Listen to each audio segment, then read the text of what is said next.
the beginning, God created the heaven and the earth. And the earth was without form and void, and darkness was upon the face of the deep. And the Spirit of God moved upon the face of the waters. And God said, "Let there be light." And there was light. And God saw the light, that it was good. And God divided the light from the darkness. One of the top theological questions is, where did God come from? When heaven and earth were yet unmade, when there was empty blackness and void formlessness and darkness was on the face of the deep, when time was yet unknown, thou in thy bliss and majesty did live and love alone. He called light out of darkness, he called cosmos out of chaos, that is, he called order out of confusion. But the question still clamors for an answer.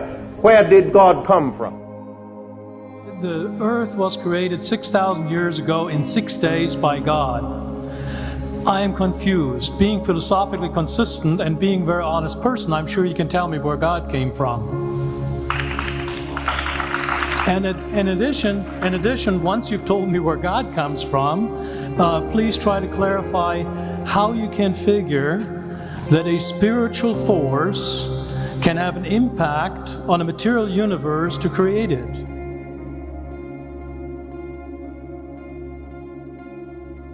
If you believe that God created the universe, then logically you've got to ask the question, who created God? And then you have to ask, who created the God that created the God that created the God that created God that created God, and so on ad infinitum. Well, let's analyze it for a moment. Who created God? If you ask that question, it shows you've immediately categorized God as created.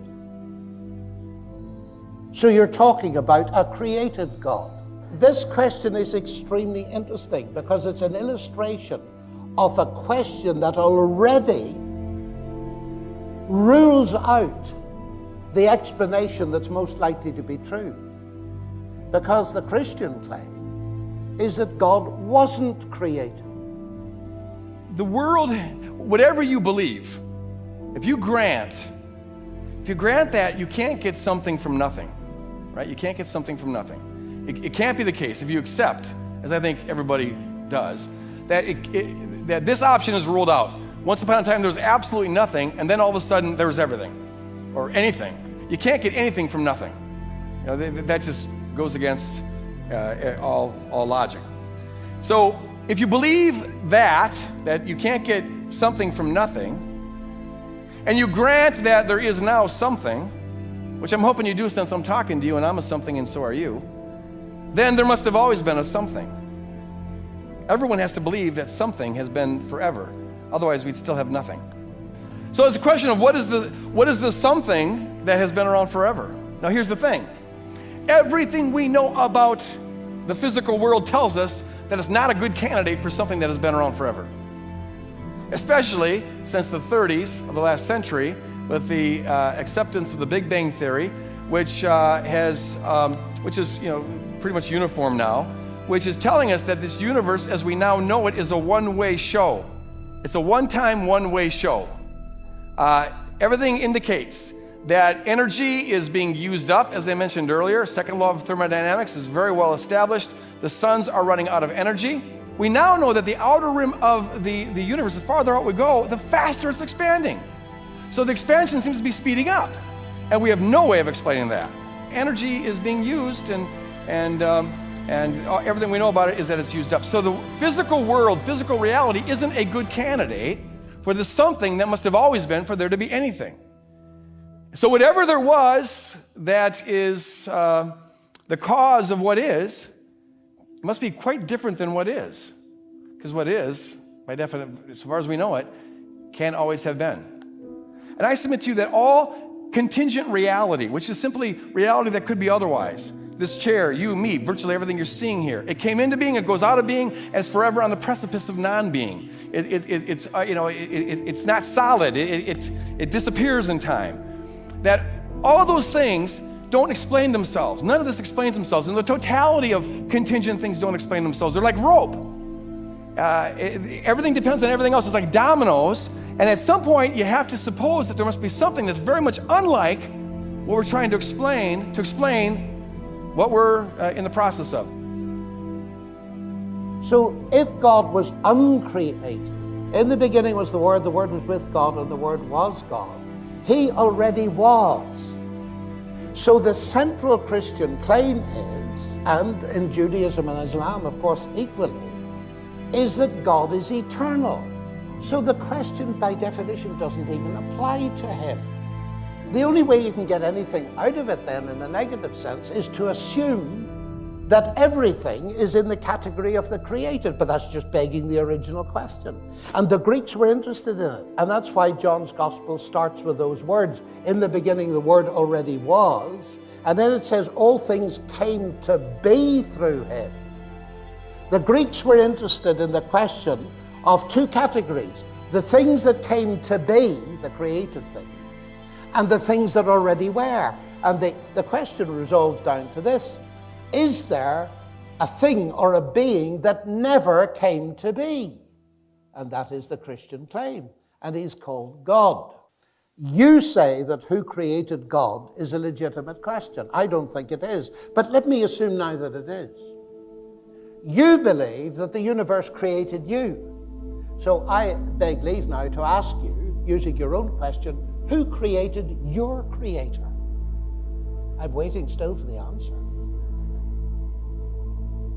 I was talking to about 1,000 scientists, and a man came up to me afterwards, a physicist, and he said, that was very interesting, all that talk about God, but he said, do you know, I detect you're a Christian. As a Christian, you're obliged to believe that God is a triunity, that Jesus was God and man. And he said, no, come on, you're a mathematician at Oxford. This is absurd. Can you explain it to me?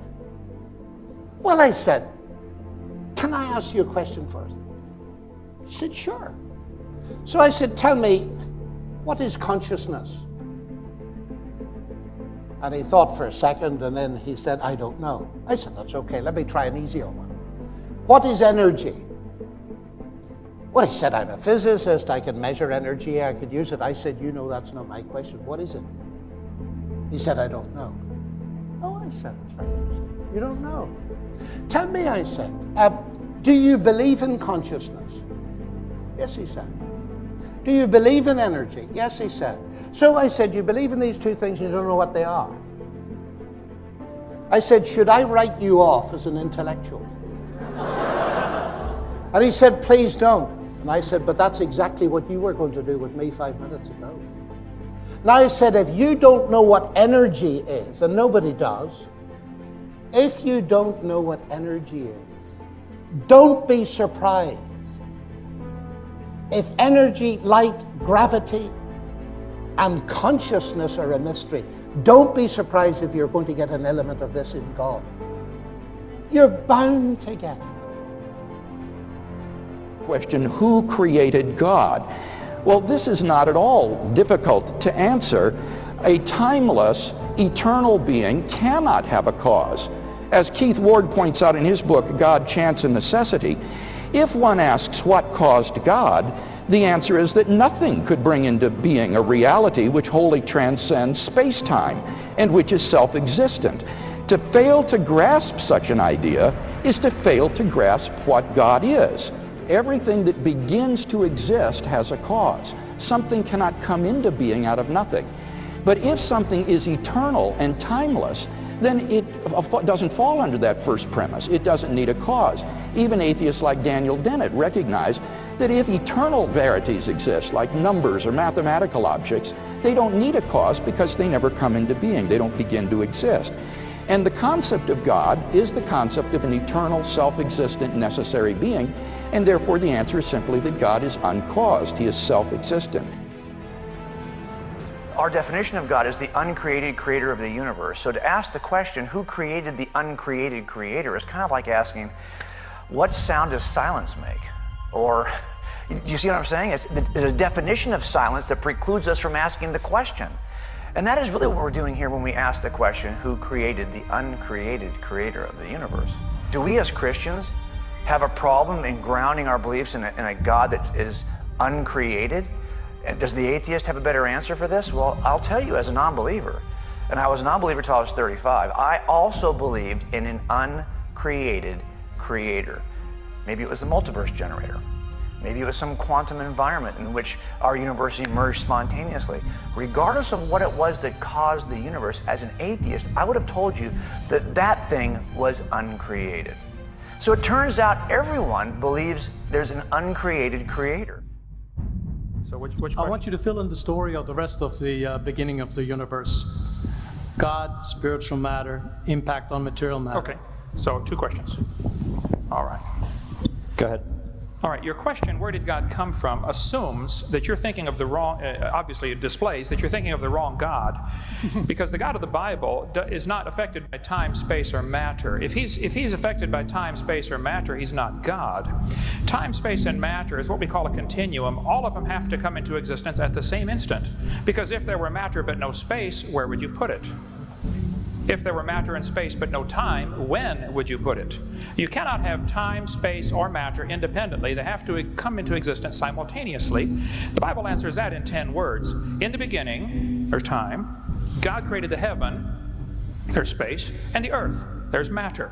So you have time, space, matter created a trinity of trinities there. Just, time is past, present, future. Space has length, width, height. Matter has solid, liquid, gas. You have a trinity of trinities created instantaneously, and the God who created them has to be outside of them. If he's limited by time, he's not God. The guy who created this computer is not in the computer. He's not running around in there changing the numbers on the screen, okay?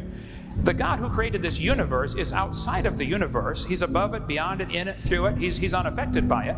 So the concept that a spiritual force cannot have any effect on a material body, well then I guess you'd have to explain to me things like emotions and love and hatred and envy and jealousy and rationality.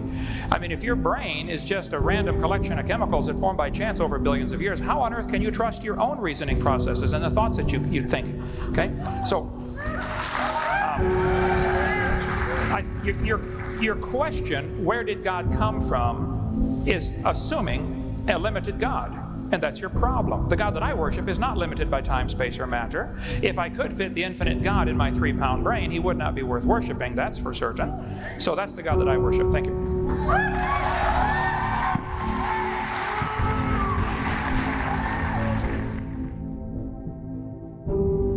And the answer is he came from nowhere.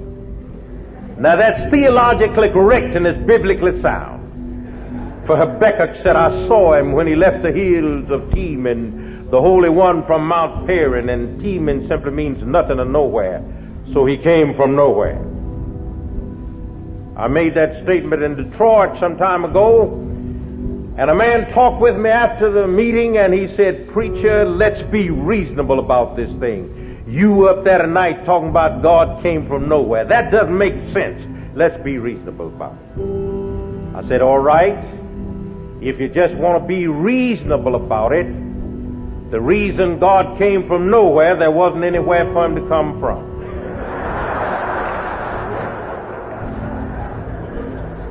And coming from nowhere, he stood on nothing. And the reason he had to stand on nothing, there was nowhere for him to stand. And standing on nothing, he reached out where there was nowhere to reach and caught something when there was nothing to catch and hung something on nothing and told it to stay there.